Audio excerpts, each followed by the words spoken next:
It's Discovery کے تمام دیکھنے اور سننے والے معزز مہمانوں کو السلام علیکم۔ ناظرین گرامی، اللہ تعالیٰ نے جب حضرت آدم علیہ السلام کے ظہور کا فیصلہ کیا تو حضرت اسرائیل علیہ السلام کو حکم ہوا کہ ایک مٹی خاک ہر قسم کے سرخ اور سفید اور سیاہ زمین سے لائے۔ حضرت اسرائیل علیہ السلام نے حکم کی تعمیل کی اور رنگ برنگی مٹی کی مٹھی زمین سے لے کر اللہ تعالیٰ کے حکم سے طائف اور مکہ کے درمیان رکھی۔ اللہ تعالیٰ نے اس مٹی پر اپنی رحمت کی بارش برسائی اور اپنے قدرت کاملہ سے حضرت آدم علیہ السلام کا پتلا اس مٹی کی خمیر سے بنا دیا۔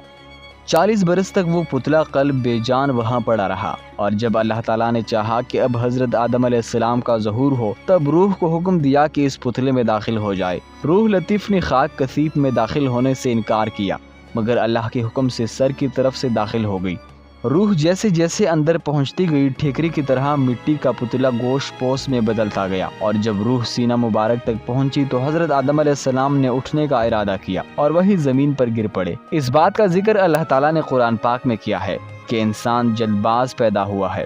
اسی حالت میں حضرت آدم علیہ السلام نے چھینکا تو اللہ کے حکم سے الحمدللہ کہا، اور اس پر اللہ تعالیٰ نے جواب میں یرحمک اللہ کہا، اور اسی طرح اللہ تعالیٰ نے حضرت آدم علیہ السلام کی تخلیق کی۔ جب روح مکمل جسم میں داخل ہو گئی تو اللہ تعالیٰ نے ایک فرشتے کے ذریعے جنت سے ایک جوڑا کپڑوں کا زمین پر بھیجا، اور فرشتے نے حضرت آدم علیہ السلام کو تنہائی میں لے جا کر کپڑے پہنائے، اور اللہ تعالیٰ نے اپنی رحمت سے حضرت آدم علیہ السلام کو عزت کے تخت پر بٹھایا۔ سننے میں آیا ہے کہ فرشتے حضرت آدم علیہ السلام کی تخلیق سے پہلے آپس میں کہتے تھے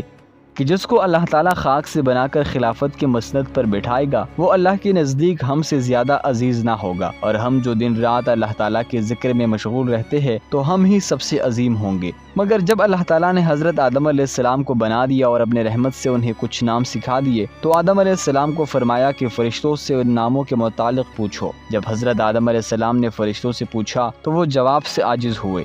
اور اللہ تعالیٰ سے عرض کیا کہ پاک ہے تو، اور ہمیں صرف اسی چیز کا علم ہے جو تو نے ہمیں سکھایا ہے، اور بے شک تو دانا ہے۔ تب اللہ تعالیٰ نے فرشتوں کو حکم دیا کہ حضرت آدم علیہ السلام کو سجدہ کرو، تو فرشتوں نے فوراً سجدہ کر دیا، مگر ابلیس شیطان نے انکار کیا اور بولا کہ میں آدم سے بہتر ہوں، کیونکہ مجھے تم نے آگ سے بنایا ہے اور آدم کو مٹی سے۔ اس نافرمانی سے شیطان اللہ کی بارگاہ سے نکال دیا گیا، اور حضرت آدم علیہ السلام آزادی سے بہشت میں رہنے لگے۔ جب حضرت آدم علیہ السلام نے تنہائی محسوس کیا اور کسی محرم کے بارے میں سوچا تو اللہ تعالیٰ نے اپنی قدرت سے جب آدم سو رہے تھے تو ان کے پہلو میں ہوا کو پیدا کر دیا۔ جب حضرت آدم علیہ السلام بیدار ہوئے تو ایک پاکباز عورت کو پاس بیٹھے دیکھا تو پوچھا تم کون ہو؟ تب حضرت حوا نے کہا کہ میں تیرے بدن کا حصہ ہوں، اور اللہ تعالیٰ نے مجھے تمہاری پسلی سے پیدا کیا ہے۔ اللہ تعالیٰ نے حضرت حوا کو اتنا حسین بنایا تھا کہ اگر تمام عالم کی خوبی 100 حصے کرے تو 90 حصے حضرت حوا کو ملے اور 10 حصے باقی عالم کو ملے۔ اس پر آدم نے اللہ تعالیٰ کے حضور سجدہ شکر ادا کیا۔ اللہ تعالیٰ نے حضرت آدم علیہ السلام اور حوا کو فرمایا کہ جنت میں جہاں چاہے رہے اور جو مرضی کھائے، مگر گیہوں کے درخت سے کچھ مت کھانا۔ دوسری طرف ابلیس اللہ کی بارگاہ سے نکالا گیا تھا اور حسد کی آگ میں جل رہا تھا، اور کسی موقع کی تلاش میں تھا کہ کیسے آدم اور حوا کو اللہ تعالیٰ کی نافرمانی پر راضی کرے۔ ابلیس نے سب سے پہلے طاؤس سے دوستی کی اور اس سے درخواست کی کہ دوستی کا حق ہے کہ وہ اسے کسی طرح بہشت میں پہنچا دے تاکہ وہ آدم اور حوا سے اپنا بدلہ لے سکے۔ طاؤس نے اس بات سے انکار کیا اور کہا کہ وہ سام سے بات کرے تو ہو سکتا ہے وہ اس کی مدد کرے۔ تب ابلیس سام کے پاس گیا اور اسے اپنے قریب کے منتر سے فرفتہ کر دیا، اور سانپ ابلیس کو اپنے منہ میں ڈال کر بہشت کے اندر لے گیا، اور بہشت کے نگہبان کو اس کے متعلق خبر نہ ہوئی۔ ابلیس حضرت آدم علیہ السلام اور حوا کے پاس جنت میں گیا اور رونا شروع کر دیا۔ آدم اور حوا نے شیطان کو بالکل نہیں پہچانا اور پوچھا کہ کیوں روتا ہے۔ تب شیطان نے انہیں خبردار کیا کہ یہ جنت کی ساری نعمتیں ان سے چھن جائے گی اور وہ مر جائیں گے۔ اس بات پر حضرت آدم اور حوا دونوں غمزدہ ہوئے۔ تب شیطان نے انہیں کہا کہ میں تمہیں ایک ایسا درخت بتاتا ہوں جس کا میوہ کھانے سے تم ہمیشہ زندہ رہو گے اور موت تمہارا کچھ نہیں بگاڑ سکے گی۔ آدم علیہ السلام کی پوچھنے پر شیطان انہیں اسی درخت کے پاس لے گیا جس کے بارے میں اللہ تعالیٰ نے انہیں منع کر دیا تھا،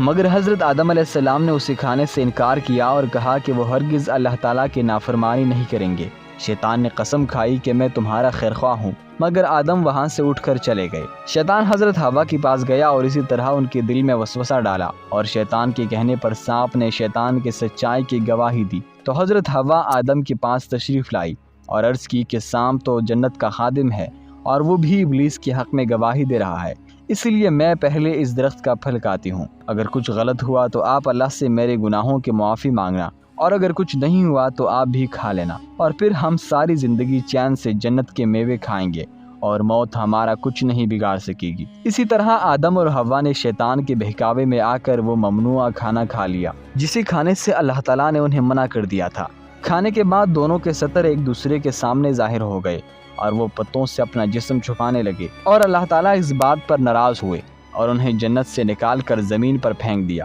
اس کے بعد اللہ تعالیٰ نے حضرت آدم علیہ السلام اور حوا کو معافی کی دعا سکھائی اور معافی مانگنے پر انہیں معاف کر دیا، اور ایک عرصے تک انہیں زمین میں رہنے کا حکم دیا تاکہ انہیں مزید آزمایا جا سکے، اور بعد میں ان کی اولاد میں سے جو اچھے ہوں انہیں ان کے آبائی گھر جنت میں واپس لے جایا جائے، اور جو گنہگار ہو انہیں جہنم میں ڈالا جائے۔ ہم سب کو اچھے کام کرنے چاہیے اور شیطان کے نقش قدم پر نہیں چلنا چاہیے، کیونکہ ہمیں پتہ ہے کہ شیطان ہمارا ازلی دشمن ہے، اور اس نے ہمارے ماں باپ یعنی آدم حوا کو جنت سے نکلوا دیا تھا، اور وہ ہمیں بھی جنت میں جانے نہیں دے گا مگر ہم اللہ تعالیٰ کے احکامات پر چل کر اور اللہ کی خاص رحمت سے انشاءاللہ جنت میں ضرور پہنچ جائیں گے۔ تو دوستو، آج کی یہ معلوماتی ویڈیو اگر آپ کو پسند آئی ہے تو ویڈیو کو زیادہ سے زیادہ شیئر کیجیے، چینل کو سبسکرائب کر دے اور ساتھ موجود بیل آئیکن کو بھی پریس کر دے تاکہ ہر نئی آنے والی ویڈیو آپ کو بر وقت مل سکے۔